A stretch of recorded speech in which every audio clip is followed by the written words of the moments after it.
Hello, how are you? It's Burgess Taylor.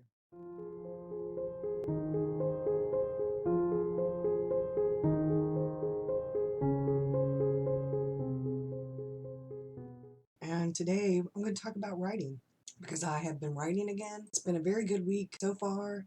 In the last few days, I have completely rewritten chapter 1. I have redone some of my outline to fit where I wanted to start because chapter 1 just really wasn't the beginning. Where what I had before, it wasn't the beginning. It was backstory. And I realized that with the prologue that I had, it was action. And if I put so much backstory in the first chapter, then I was going down. I mean, I had this, what I felt like was this really great prologue, very brief prologue. And then my chapter 1 was just like, But I wrote it out because, well, one, it was NaNoWriMo, and I was just trying to get the story out there. And two, I needed to get the backstory in my head. I needed to get what the backstory was. So now that NaNoWriMo's over, and it's been over for quite a little bit now, I thought, well, I kept thinking I was him-hawing around, and I had such a bad time writing in December. The days that I did write were really good. When I actually sat down to write and I got to writing, it was good. But every day is not going to be good, especially when you're overwhelmed with the holidays and things like that. So I just went ahead and took a look at my outline. I went back to what I was doing with R1's e-course, and I did some tarot to kind of inspire myself and to get some ideas. And I thought about her old world, and yes, I need to put her in the old world, but I need to show her, kind of do that with the funeral scene, because she's going to change so much once the funeral's over. She's got all these decisions to make. I can have Dara and Karen show up at the funeral, have them already broken up like I was originally going to do, where she comes home from work early because her brother's called. And I changed that part up. And I thought, I'm not talking right now in the first chapter where she's actually caught them. So as far as anybody reading the first chapter would know, until you get to the part where they show up at the funeral and she has her thoughts and their apologies. That's when you realize you don't know exactly when it happened, but you know that it happened, that she caught them cheating. And because she's mad and she's upset and she knows, I mean, it's completely the wrong time and place. And she wants to lash out at Dara and Karen, but she can't because, like I said, it's the wrong place and the wrong time. And Dara makes a comment, thought your grandmother lived in a cabin. And right before they're leaving, Dara mouths, you lied to me too, because she realizes about her grandmother family being rich and her not telling Dara that her grandmother, the cabin wasn't her only home, that the cabin was actually on an estate. And the grandmother chose to move in the cabin after the grandfather died and Poe and Emerson went off to college. Why live in this big ass house all by yourself with all these memories? You can move into the cabin and kind of have some peace of mind, some healing, some grieving time, some mourning time there at the grandmother's funeral because the grandmother's murdered. So not all of this is explained though. A lot of this is backstory. And it's not necessary. You put it in little bits and pieces here and there in the first chapter, in the second chapter, in the third chapter. You put little tiny pieces that put it together. You don't have to explain it all. People are smart. They're not going to know everything that you know because you're the writer. But the reader needs to be able to pick up on things, and you need to be able to put it out there so that they can pick up on things. But I don't think you need to explain it to them like they're a child. And I thought that my first few chapters were doing exactly that. I'm explaining all the shit that isn't necessary. It was necessary for me as the writer because I needed all this backstory. But it's not necessary for the reader. It's just not going to be necessary for the reader. You want to start your story out with action. You don't want your first chapter to be dull and boring. And then, I don't know, it just felt right to be changing that up. So now, like I said, I was working in Scrivener. I opened a new project and I am cutting and pasting, putting things into this project. I actually am debating on importing it. I don't want to import the whole thing because I don't have to put a lot of it away, and I don't want to do that. So I've got both the projects open at the same time, keep flip-flopping back and forth between them with the character stuff. It also made me realize when I opened the new project that I had character descriptions and stuff, sketches for certain characters, but I didn't have it for all of them, and not even some of the ones that were actually really important. So I'm going back through and I'm putting those in. I am all in love with my novel all over again. And you know, one of the things that I think has really helped me do that has been reading. I'm not kidding you. I really truly believe that me taking some time for myself, I went and got my hair cut Monday. I took a long hot bubble bath with some bath salts and stuff. Relax. I've been walking. I am organizing things. I cleaned off my desk. I've been thinking about bookshelves.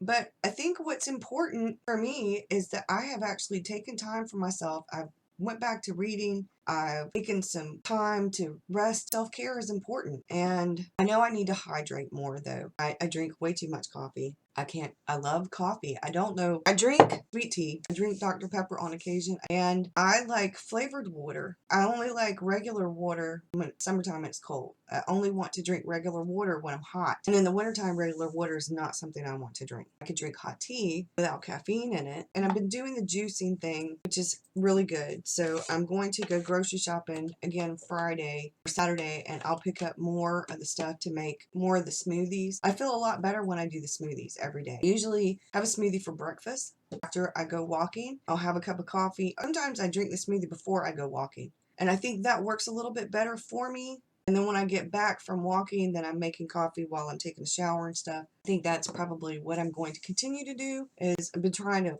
figure out a routine that works for me. I've been reading. I've been art journaling. These are pages I am working on. I work on them bits and pieces during the day. I have some stuff to draw right here. When I got the haircut, a few days at a time, I work on bits and pieces. I draw the important things out on the page, and then I work on them as I go. I do the things, or I write little notes, and then I draw things so that I don't miss things, because a few days later, then I'm going, what did we have for dinner on Monday night? I don't remember. What happened on Tuesday that was important? I don't remember. For those of you who have actually watched or are going to watch the Family S'mores Night, that was a blast. We all had a really good time. I had to take an hour and a half, 2 hours worth of video and condense it into something that would fit on the channel. I don't want to do like an hour's worth of video of my family doing s'mores. I just didn't. So I did kind of some of the highlights. It was really fun. I hadn't realized, and I think I'm going to see if I can get a camcorder for my birthday. I'm nothing fancy, just something I can do filming like that with, so I don't have to get my camera out to do that, and I don't like my phone doing it. But I have finally learned how to flip things around, like if the video gets taken sideways or if it's upside down, I have finally figured out in editing how to flip it. So when I do my next art journaling process, I will be able to sit at my dining room table and do my art journaling, and it will be upside down, and then I will be able to flip it. I'm so excited about that. You just don't know how excited I am. I'm going to see how it works anyway, because like I said, I'll be filming upside down. So if I flip it, hopefully it will be fine. But I'm really excited because that means when I get extra money and get a tripod with a horizontal arm extension to do stuff like that with. I'm super excited. It's 12:52 right now, and I've already written right at 800 words for today so far. I got up at 9:30, went walking, I took my son to work, I took my shower, I did my hair. I think it's okay. I really don't like what she did with this part right here.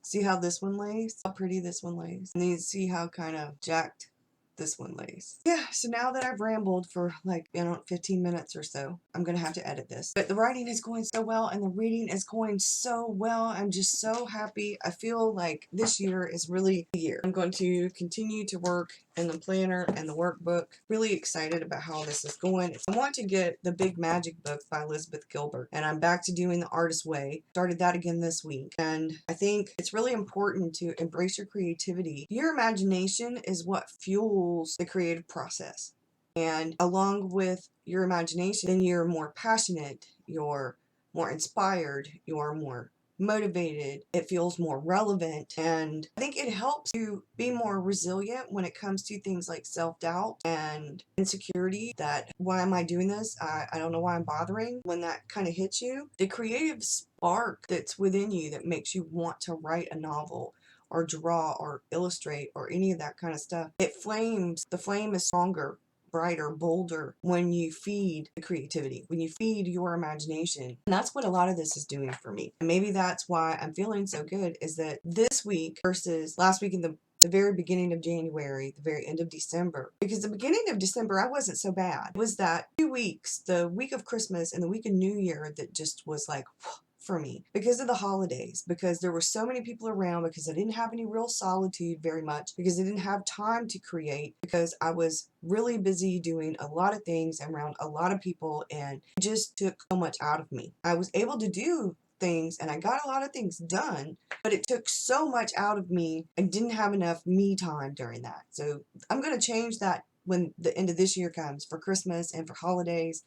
I'm going to change that. I'm not saying I didn't have a great time. I did. But I realized that part of my self-care has to be taking care of me so that I have that to give. I really didn't do that because I was pulled in a lot of directions. It wasn't anybody's fault. I wasn't like mad at anybody. I wasn't blaming anybody. It was just a lot of things all at one time. And yeah, I was very overwhelmed. And now I don't feel that way because I'm taking time for myself, and I've actually got alone time and solitude, time to get things done. And I feel much better. Now I'm feeling the need, I guess it's that kind of like that nesting thing, like when you're pregnant or when you get a new place and you want it organized and clean.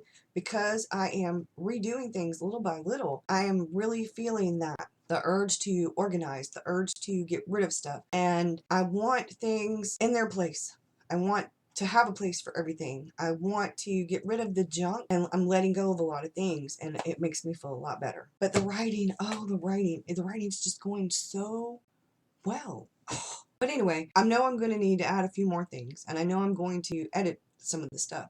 But right now I've got the core of it, so I'm like, okay, now it's time to move on. You've got the core of it. I'm going to make some notes in it right before I close out and move on to chapter 2, because that's where I'm at right now. I just closed up that 700 something words, right at almost 800 words, was the finishing of chapter 1. And so now it's time to close it out. And I'm going to make a few notes about things that I kind of know need to maybe be looked at later when I'm going to be editing. And then I'm going to move on to chapter 2. And I'm really excited. Like I said, I'm going to work a little bit in the workbook and planner. I'm going to write down my words, all going a whole lot better. And I think that's because, one, I'm organizing it, but I'm still leaving things open for creativity, for my imagination, because I don't like feeling boxed in. Like, I like making to-do lists. I also like having some creativity to be a little bit impulsive, spontaneous. And I'm also, like I said, on this, I need to purge. And maybe this is Maya's doing, because Maya's been doing this minimalistic thing, and I've been watching her videos, and I'm thinking, yes,